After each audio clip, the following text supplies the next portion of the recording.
L'éther maître de la vie? L'éther est la base de la création de tout. Et il est présent en toutes choses et aussi présent dans l'eau vide. C'est-à-dire quand on vide une bouteille en verre de l'air qu'elle contient, on ne peut jamais la vider de l'éther. Cette énergie, qu'il n'est pas permis d'étudier à quelque niveau que ce soit, était partout. Au fond des atomes et des cellules, et dans l'univers étendu, c'est le lien entre toute la création d'un côté et entre la création et l'esprit créateur de l'autre.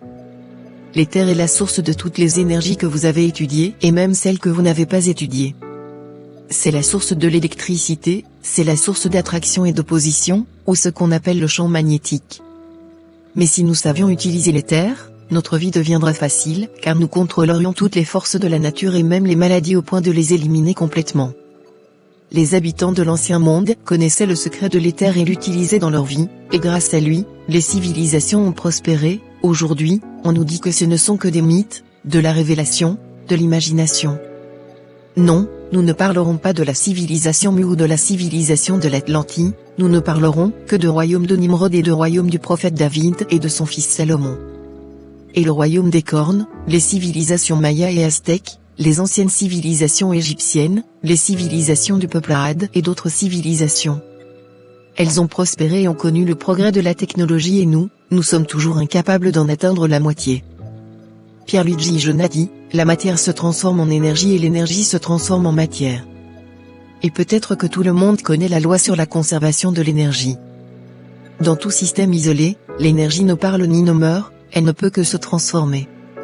Et c'est le premier obstacle à tout chercheur qui veut étudier l'éther, c'est le premier mur qui empêche le progrès. L'énergie éthérique parle du néant. C'est une énergie libre qui ne s'épuise jamais. En 2011, à l'université de Bologne, devant deux géants de la physique nucléaire, les Néerlandais Anossen et Sven Colander, le docteur Andrea Rossi, à travers l'énergie de l'éther, a pu produire des quantités de 30 kW d'énergie pendant plusieurs jours au prix d'$1. Utiliser 1 gramme de nickel et moins d'1 gramme d'hydrogène est scientifiquement impossible à tous les niveaux, car il a été prouvé que l'énergie augmente et gonfle.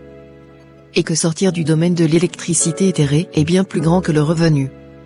Le docteur Andrea Rossi a été licencié de l'université de Bologne et a toujours du mal à vendre son appareil à ce jour. Il y a quelques années, un groupe de jeunes aspirants mène secrètement des expériences sur l'énergie éthérique dans différentes parties de la Terre et ils diffusent en ligne ce qu'ils trouvent. Mais bientôt leurs comptes et toutes leurs recherches et expériences sont supprimés. Peut-être que la chose la plus importante, que j'ai vue personnellement, est la façon de fabriquer le moteur éthéré, l'industrie des batteries éthérées, les expériences de transfert d'énergie sans fil et de résistance au tremblement de terre et le collecteur de soustraction, le nettoyeur des terres, et beaucoup d'expériences incroyables, qui remettent en question toute la physique enseignée jusqu'à présent, surtout la théorie de la relativité, qui a été pratiquement démontée par l'expérience de transfert momentané de photons par l'ingénierie éthérique.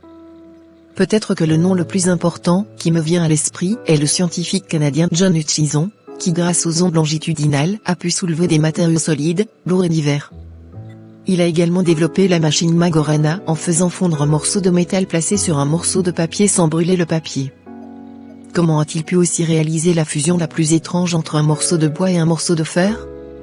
Ce qui a produit un étrange objet d'une structure inconnue. L'éther est maintenant pris de haut par des jeunes compétents. Mais certaines personnes honorables de la communauté scientifique trouvent beaucoup d'embarras quand les expériences sont diffusées et constatent que ce qu'ils ont appris n'est que mensonges et paroles finalement vides de sens. Parce qu'il n'est pas difficile pour un professeur, un médecin ou un scientifique d'une grande position scientifique d'admettre qu'il avait tort ou que l'éther est le maître de la science. Actuellement, de nombreuses théories se dirigent vers la réalisation de la théorie de l'énergie cachée, qui contrôle le monde par vibration-oscillation.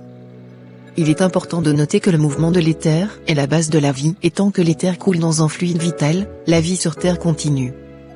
À ce stade de la connaissance, il est donc juste de dire que quand le flux d'énergie éthérique s'arrêtera, la vie sur Terre prendra fin, et l'horloge se lèvera. Le mot vide est donc un mot insignifiant dans le domaine de la science de l'énergie éthérique, parce que nous ne pouvons pas avoir d'espace vide comme nos professeurs l'ont fantasmé dans les expériences de vidange de bouteilles. La bioélectricité est l'une des manifestations de l'éther, et c'est l'électricité émise par certaines pierres et l'électricité émise par le corps humain et tous les corps vivants. Et cette électricité se transforme en champ magnétique, qui a une merveilleuse capacité de guérir des maladies, et un grand nombre de médecins ont pu fabriquer un appareil qui guérit toutes les maladies. Le plus important d'entre eux était Wilhelm Reich. il exploitait l'énergie au gain comme il l'appelait ou l'éther. Pour que les cellules du corps soient rééquilibrées et réinitialisées et chargées de la carte éther, qui élimine exclusivement le cancer et les tumeurs malignes. L'énergie éther ou Orégon augmente le niveau d'énergie vitale et nettoie l'énergie négative, qui pollue l'environnement, l'énergie négative émise par des appareils ménagers tels que le téléphone, la télévision, les ordinateurs, les réseaux internet sans fil comme le Wi-Fi et le micro-ondes.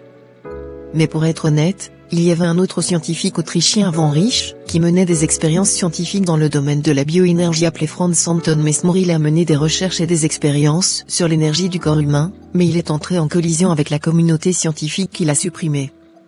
En 1911, le médecin anglais Walter Kilnerger. Il assume de voir l'aura d'éther qui entoure le corps humain, où il a révélé une oasis de verre peinte avec la substance d'isianine. Il a enregistré 3 couches d'hallucination, la première avec une épaisseur de 0,25 cm, la deuxième 2,5 cm et la troisième 18 cm. Avec cette aura, le Dr Walter a diagnostiqué et traité un grand nombre de maladies et sa recherche a été approuvée dans certains pays. On en reparlera dans une autre capsule de l'autre côté des manifestations éther.